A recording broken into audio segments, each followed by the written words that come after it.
La date du 30 juin 2020 restera mémorable pour la population de la province du Tanganyika et plus largement celle de la région du Grand Lac d'Afrique.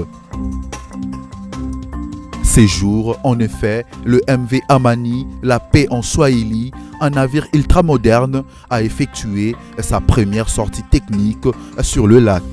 Une sortie au terme de 3 années de travail sur ce joyau déjà présenté comme le plus puissant et le plus performant du pays et de la région des Grands Lacs.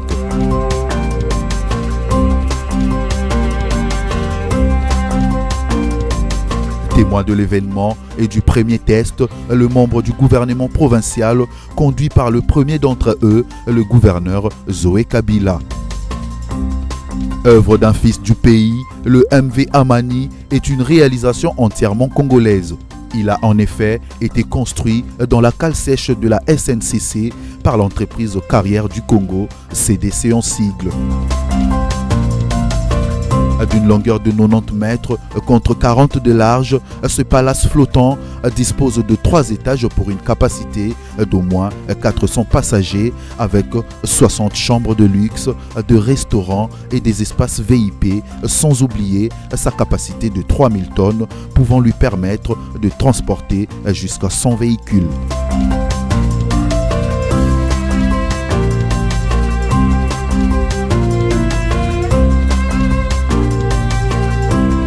Toutes les autres commodités de la modernité y sont installées, notamment une connexion Wi-Fi, la télévision par bouquet satellitaire et tout consort. Bienvenu Lukau Kimbi, ingénieur concepteur du bateau, a fait savoir que cette unité est dotée de 4 moteurs puissants fixés à 4800 chevaux vapeur. Le MV Amani dispose par ailleurs d'un double fond pour le prémunir de perforations et autres accidents sur le lac Tanganyika. Les spécialistes de la navigation reconnaissent que le MV Amani est à ce jour l'unique et grand bateau d'une telle dimension sur le lac Tanganyika.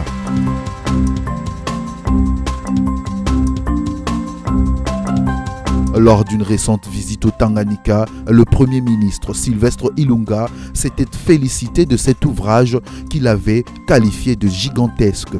Tout en saluant son initiateur, il s'est dit d'autant plus impressionné que ce bateau est sorti de la cale sèche de la SNCC à l'époque où il en était le directeur général. Je suis très heureux de voir le projet qui avait commencé il y a quelque temps s'est matérialisé avec un bateau aussi gigantesque. C'est le projet d'un fils de la République démocratique du Congo. Pour la province de Tanganyika, dont il est originaire, c'est une grande fierté de l'avoir, que Dieu nous l'ait donné. Le bateau Amani, c'est l'œuvre d'un privé que tous les gens de Kalemi, de Tanganyika et même de tous citoyens congolais connaissent, avait déclaré le chef du gouvernement central, qui a aussi rappelé que cet ouvrage qui a été construit dans cette cale sèche de la SNCC. J'ai eu la chance d'être le DG de la SNCC quand ça a commencé. J'ai suivi les cheminements et je suis heureux de voir que ce projet a abouti avec tous les attributs de ce qui peut être fait des grands de ces pays. La mise en service du MV Amani dans la région du Grand Lac est très attendue pour faciliter les échanges commerciaux et établir les horizons des opérateurs économiques congolais.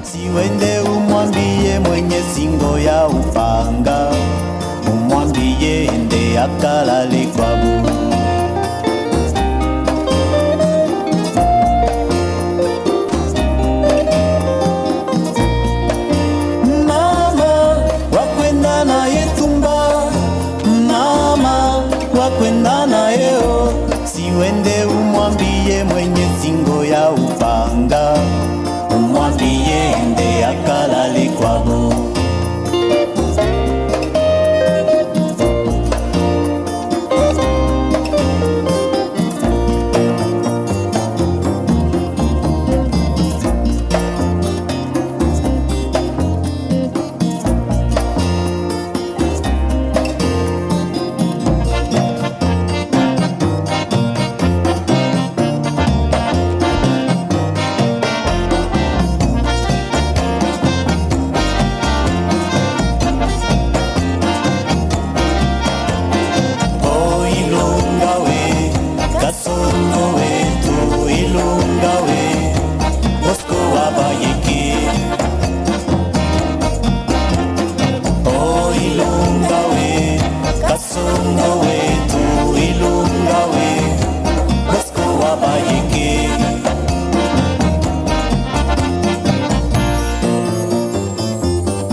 umwambie njia yetu ya Buluo, umwambie Baba Bosco abayeke, umwambie ende akalale kwabo.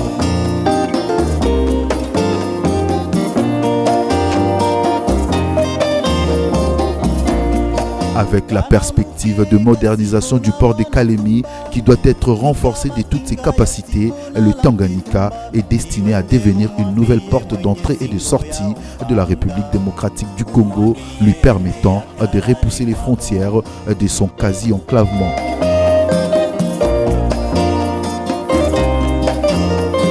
Et les bateaux comme les MV Amani vont avoir un rôle primordial à ces sujets.